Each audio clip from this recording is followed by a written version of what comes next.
مساء الخير عليكم حبايب قلبي واحلى متابعين. النهارده هعمل لكم عشوه في 10 دقايق بالظبط، هتاكلي صوابعك وراها وهتجربيها وبجد هتدمنيها وهتحطيها من ضمن الوصفات السريعه اللي هتتعمليها في اي وقت. بس ما تنساش لايك وشير وسبسكرايب لقناتي بوكيتشي، ونسمي الله ونصلي على رسول اللهم صلي وسلم وبارك على سيدنا محمد وعلى اله وصحبه وسلم. يلا بقى بينا نبدا الفيديو ونشوف ايه هي الطريقه.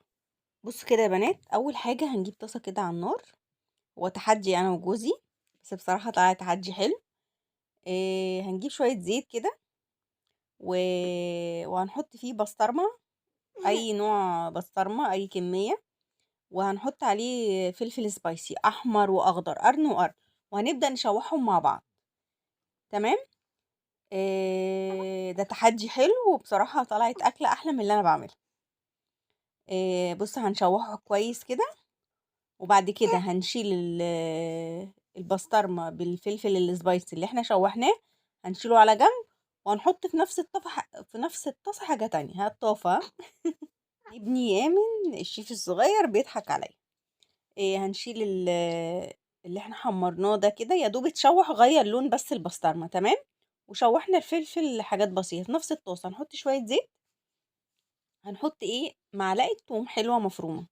بصوا شايفين انتوا، هنزود بس شوية زيت عشان حسينا الزيت شوية صغيرين.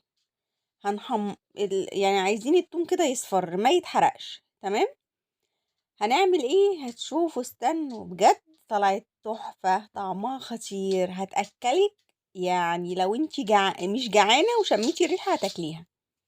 بصوا يا دوب احمرت، هنكون مقطعين 3 4 طماطمات كده قطع صغيرة، وبرضو هنديها تشويحة مع التوم، وهنسيبها شوية تشكشك مع بعض. تمام.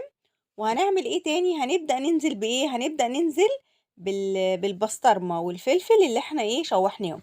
هتقولي لي عايزة، ممكن ينفع اشيل الفلفل؟ هي ينفع يتشيل، بس مش هتدينا الطعم اللي انا عايزة اوصفه لكم. يعني هي اساسا دي حرشة زي ما بيقولوا، او حراقة. هي ما بتعملش غير كده، لو شلتي الفلفل مش هتبقى ليها طعم قوي. طعمتها في الفلفل بتاعها. بصوا هنبدأ نشوح كده شوية. بعد ما الطماطم اتشوحت شويه، هنبدا ننزل بقى زي ما قلت لكم بالبسطرمه والفلفل، ونديها بقى تقليبه كده مع بعض برضو. تمام. وهنبدا ننزل يا دوب الطماطم، بص يعني تبقى باينه، انا مش عايزاها، يعني مش عايزاها تتسبك. صح، مش عايزينها تتسبك. هنسيبوها كده اقل من 5 دقايق، 3 4 دقايق كده، وهنبدا ننزل اي بقى نوع جبنه عندك، موتزاريلا، جبنه رومي، جبنه شيدر، انا حطيت رومي، وكمان جبنة موتزاريلا. طبعا انتي تقدري تحطي رومي بس هتسيح، بس هي بتمط، احنا عايزينها كمان بتمط. وكلي بقى، تنفع غدا، تنفع فطور، تنفع عشاء، دي وقت يعني جعانين ومش عارفين نعمل نقوم نعملها. تاخدش وقت، بصوا هو مجرد كده الموضوع كله مخدش معانا 10 دقايق. 10 دقايق عملش عشوة. بجد من العشوات او من الوصفات السهلة البسيطة السريعة، متاخدش وقت و... واللي بتأكل. بعيش بقى كده وكلي بقى، وكلي وادعيلي.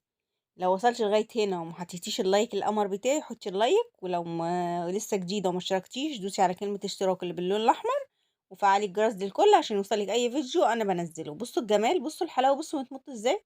يا رب يكون الفيديو عجبكم، أشوفه فيديو تاني ووصفات تانية وأحلى وأحلى. باي باي، مع السلامة.